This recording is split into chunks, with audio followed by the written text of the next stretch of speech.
Eu vou pontuar aqui para vocês, parte a parte, esse texto que eu recebi fora do corpo. Vamos lá. 1. As emanações da má intenção são um verdadeiro deleite para os espíritos trevosos, que se locupletam nelas. Eles vibram nas ondas maléficas e se associam aos homens por meio delas. Primeiro, no pensamento, depois no domínio da vontade e, finalmente, no comando invisível das mentes incautas que lhes deram guarida. O que eles estão falando? Que as emanações da má intenção de alguém se tornam um verdadeiro deleite para os espíritos trevosos. Por quê? Quando a gente pensa algumas coisas, nós emanamos formas mentais, formas de pensamento, que gravitam em torno da aura da nossa cabeça. A média dessas formas mentais, suas cores, seus formatos, né? Se elas são intensas, se elas são formatadas direitinho ou se elas são distorcidas. Toda a média dessas formas mentais revela o que o emissor, que é a pessoa, a consciência, está pensando dentro do seu campo mental. Então, ao emanar formas mentais de má intenção, espíritos desencarnados pesados, que também têm má intenção, e lembrando a vocês o velho axioma espiritual hermético de que semelhante atrai o semelhante, a nível de vibrações espirituais, esses espíritos são atraídos pelas vibrações nocivas, psíquicas, mentais de alguém e encostam perto da pessoa e começam a drenar essas formas mentais. Às vezes, a conexão desses espíritos em processo de obsessão com algumas pessoas é tão forte que eles conseguem fazer essa conexão à distância. Não precisa estar energeticamente encampando a aura da pessoa. Mas na maioria das vezes, eles estão mais próximos, interpenetrando o campo energético e sugando essas formas mentais. E também, cada coisa que a gente pensa faz com que a nossa energia vibre naquela sintonia, né? As energias acompanham o pensamento. Então não é só formas mentais que eles drenam, mas as energias oriundas do que a gente pensa e sente naquele momento, né? Então é importante esse alerta. Eu vou repetir. As emanações da má intenção são um verdadeiro deleite para os espíritos trevosos que se locupletam nelas. Segundo ponto.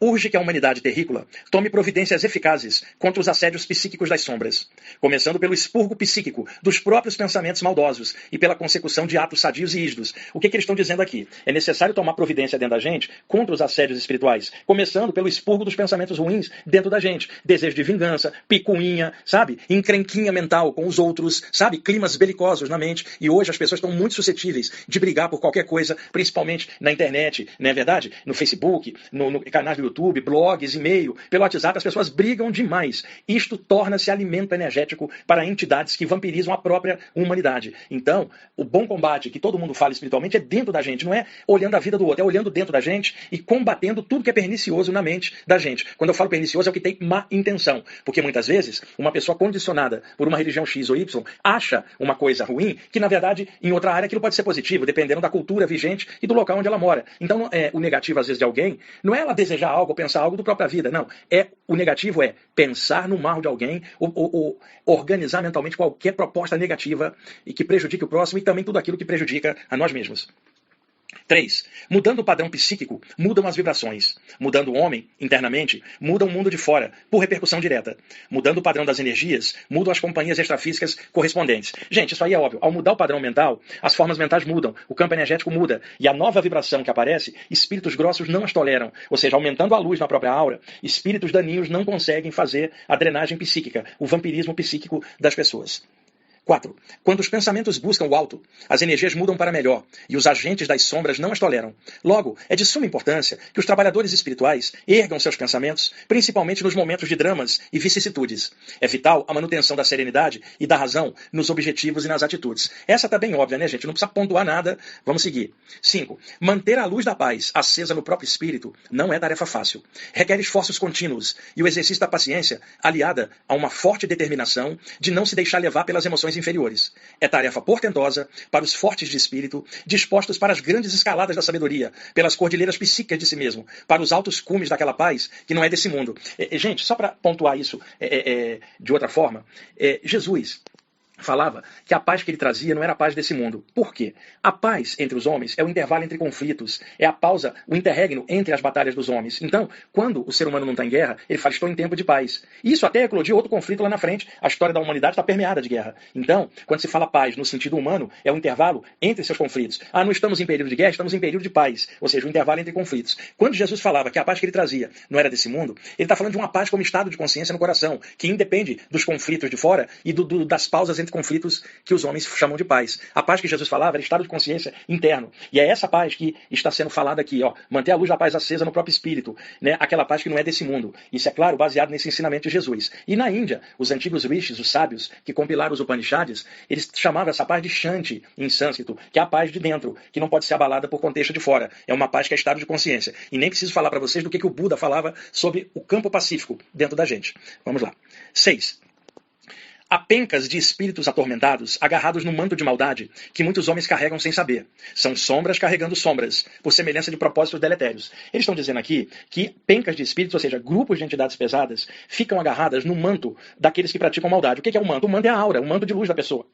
Pessoas mal intencionadas ou que praticam maldades jamais estão sozinhas. Eu garanto isso para vocês como médium ativo em desobsessão há muitos anos. Pessoas que engendram maldade, que praticam mal, sempre têm entidades maldosas agarradas, e essas pessoas cá embaixo são verdadeiros médiuns das trevas, canalizando a maldade de entidades que estão em outro plano, somada com a própria maldade da pessoa encarnada. A pessoa se torna marionete, teleguiada por entidades pesadas, porque dentro da pessoa existem pontos de sintonia que o ligam a essas entidades. Daí eles falam aqui, sombras carregando sombras. Infelizmente, isto acontece, e torço para que vocês que estão escutando o programa, pelo contrário, tenham luz na aura, para que espíritos luminosos possam projetar coisas boas por intuição, sem dar palpite na sua vida, mas intuindo tudo aquilo de melhor na sua jornada.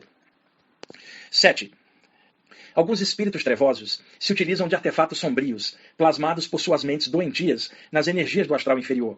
Eles instalam esses equipamentos psíquicos na aura da vítima, notadamente na área da cabeça, a área de atuação dos chakras coronário e frontal, para obscurecer o processo mental normal e infundir ideias negativas, além de bloquear a passagem das energias celestes que estimulam os pensamentos mais elevados e a dinâmica sadia do psiquismo. É o seguinte, médiuns de desobsessão, em geral, conhecem bem esses artefatos trevosos plasmados no astral inferior e inoculados energeticamente na parte psíquica da vítima da obsessão. O pessoal que também trabalha com apometria conhece bem esses artefatos psíquicos, que mudam a nomenclatura de grupo para grupo, mas são criações psíquicas feitas por entidades maldosas, usando a capacidade mental. Eles agregam energias e plasmam objetos que são inseridos na aura da pessoa, na sintonia dela. Quando eu digo plasmam objeto, eles condensam o pensamento numa forma de energia que esteja na vibração da pessoa, igualzinho. Impressão digital de alguém não é igual a de ninguém. A mesma coisa a senha que alguém elaborou no seu computador, que só ela sabe. Então, esses espíritos desencarnados pesados, é como se eles conhecessem a senha das energias das pessoas. E por onde? Pela senha mental do que elas produzem como formas de pensamento, pelo padrão mental que elas mantêm na própria mente. Então, eles inserem esses artefatos energéticos,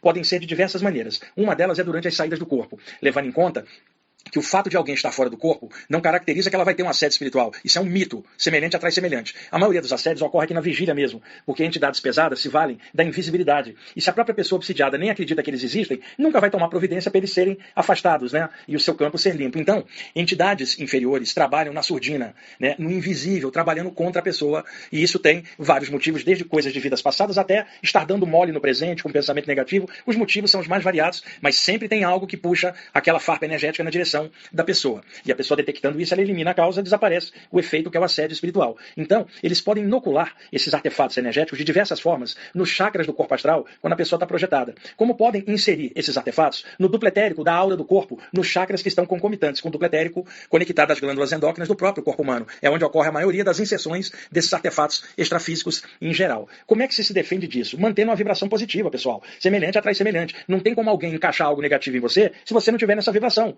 né? E eu não estou dizendo que você precisa ser um anjo, um santo ou um mestre. Basta ser você um pouquinho melhor para evitar um monte de encrenca dentro e fora de vocês mesmos. E outra coisa, uma pessoa passa o dia inteiro irritada, né, dando patada em todo mundo, encosta uma entidade pesada nela, por sintonia. À noite, durante o sono, ela sai do corpo, ela vai dar de frente com essa entidade. E aí, como ela não viu a entidade durante o dia, ela vai achar que essa entidade veio na hora que ela saiu do corpo. E aí ela vai voltar para o corpo e dizer que sair do corpo é perigoso, porque vem entidades pesadas. Nada disso, isso é mito. As entidades pesadas já estavam, durante o dia, atraídas por ela mesma. Quando ela sai do corpo, ela vai ver a consequência do dia ruim dela pensando um monte de tranqueira. Então não é a saída do corpo que atrai a obsessão. O que atrai a obsessão é que a pessoa pensa, o que ela sente, o que ela faz.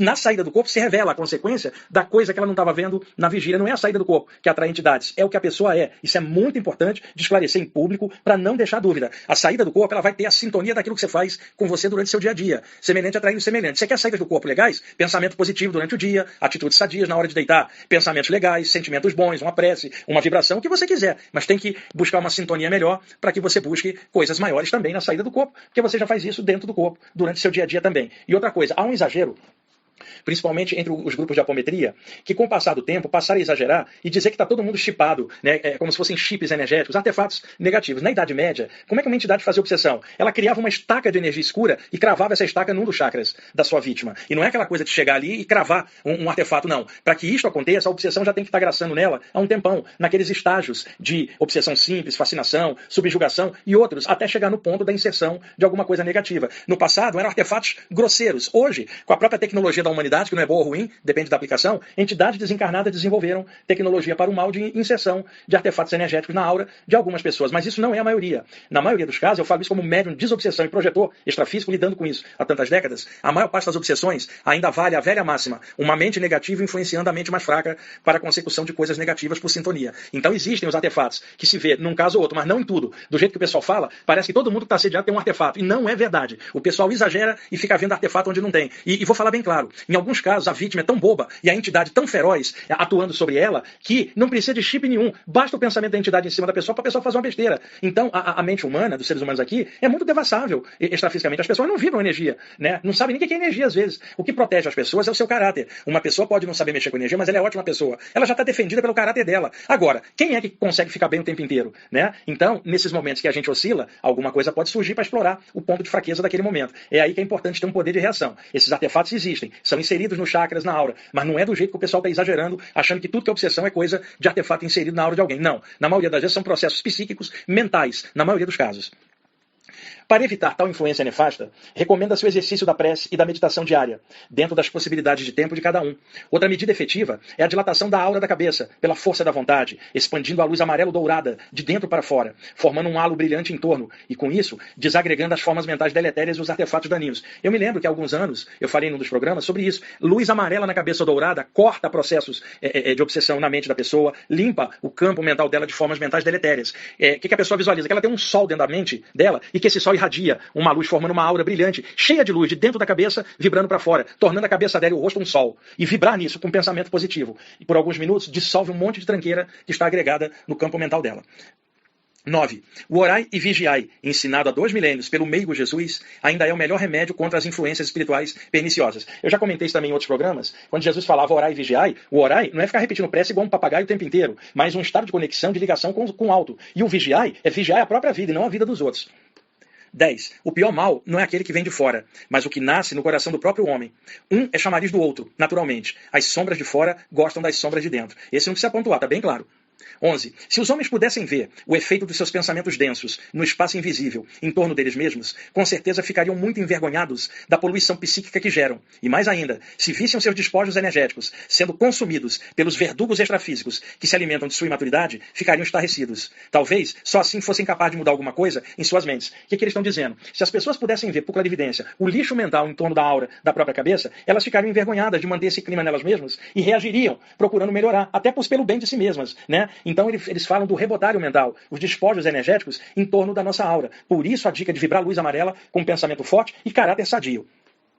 12. As mentes presas no atoleiro dos pensamentos maldosos jamais compreenderão os altos voos das consciências pacíficas. E isso vários de vocês já devem ter passado. Você tentar vibrar algo positivo e às vezes até um parente do lado, ou amigo, ou colega de grupo, falar assim, por que você está vibrando positivo? Deixa a pessoa pra lá, não tem jeito, não tem conserto. E por que você está vibrando luz se o mundo está tão violento? O mundo está cheio de gente pesada aí praticando violência, pena de morte para esse pessoal, vamos acabar com eles. Imagina, você tentando vibrar algo positivo e chega alguém e começa a sabotar você por baixo, dizendo que não vale a pena fazer aquilo, que tem que devolver violência com violência. Gente, vocês são estudantes espirituais. Não tem como compactuar com esse tipo de pensamento. Mesmo com a violência graçando, não pode haver violência dentro de cada um de nós, nem desejo de projetar violência de qualquer tipo, mesmo que a gente esteja sendo injustiçado. Não há outra opção. A opção seria devolver violência com violência e se tornar igual ao agressor no baixo nível. Isso para o estudante espiritual não dá. E eu sei que é mais fácil falar do que fazer. Mas mentes presas à ideia da violência jamais vão compreender qualquer pensamento pacífico ou qualquer intenção pacífica. E falando claro, nesse mundo de 7 bilhões de pessoas aqui na Terra, tem muita gente violenta. Sim, a questão é, você que está me ouvindo é violento ou acalenta a violência? E é a partir daí que você vai compreender os assédios espirituais que às vezes acontecem. Já está na base da própria violência que a pessoa permite dentro dela. Eu sei que o mundo é violento, mas dentro de mim eu não sou, e eu espero que vocês, dentro de vocês mesmos, também não sejam, ainda mais sendo estudantes espirituais. 13. O desejo de vingança é um veneno para o homem, mas é uma iguaria para as sombras que se alimentam do mal engendrado por ele. Não preciso nem explicar isso aqui, está bem óbvio. 14. Que os estudantes e trabalhadores espirituais se conscientizem da responsabilidade e da importância de suas atividades espirituais, individuais ou coletivas. A irradiação de pensamentos positivos e de energias salutares tem o poder de dissolver as grossas camadas que envolvem o espaço invisível em torno do mundo. Isso minimiza a influência das sombras desencarnados sobre as sombras que os encarnados carregam por dentro. A responsabilidade que eles estão falando de trabalhadores espirituais, seja individualmente ou em grupo, de irradiar energias a favor do bem da humanidade. E aí eu vou repetir, vai sempre aparecer alguém falar, não adianta vibrar nada positivo, olha o mundo como está. Dentro de cada um de nós, não se deixa abalar por esse tipo de pensamento, isso é problema da pessoa que está pensando tal coisa. Foquem na luz, senão não adianta estudar nada espiritual. Foquem no bem, no amor. Observe os ensinamentos dos grandes luminares da humanidade. Jesus, Krishna, Buda, Lao Tse, Maria, Ananda, Kuan Yin. Tem um monte de gente que deixou um monte de ensinamentos. A gente hoje honra esses ensinamentos dentro da espiritualidade, de forma universalista, tentando fazer o melhor possível e vencendo a nós mesmos.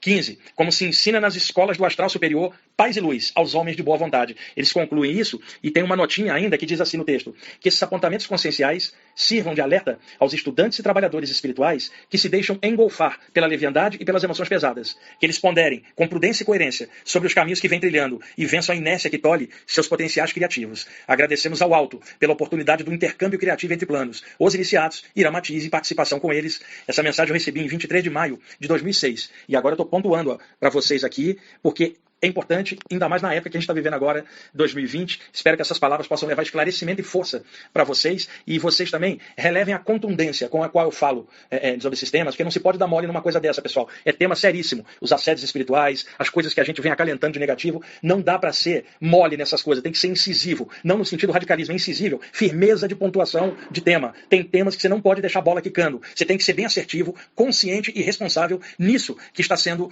veiculado. Então é muito importante a gente está conversando sobre isso, vocês estarem escutando o programa, que agora, em 2021, vai completar, desde 99, vai completar 22 anos no ar, extraídos 2 anos que eu fiquei fora, praticamente 20 e poucos anos no ar, e é uma das responsabilidades nossa, projetar clarinadas conscienciais, de esclarecimento espiritual, sabe, de forma honesta, correta, pura, real, bem consciente, e todos vocês que estão escutando o programa, que é o primeiro de 2021, filtrem tudo, como eu venho falando há tantos anos para vocês, não aceita nada, filtra, vê se aquilo é sensato, se é positivo, se é de acordo com a luz, se aquilo tem bom senso, o que você achar positivo, soma em você com suas coisas positivas e soma o positivo dos outros e faz o seu jeito, que é sempre o seu, não é igual de ninguém.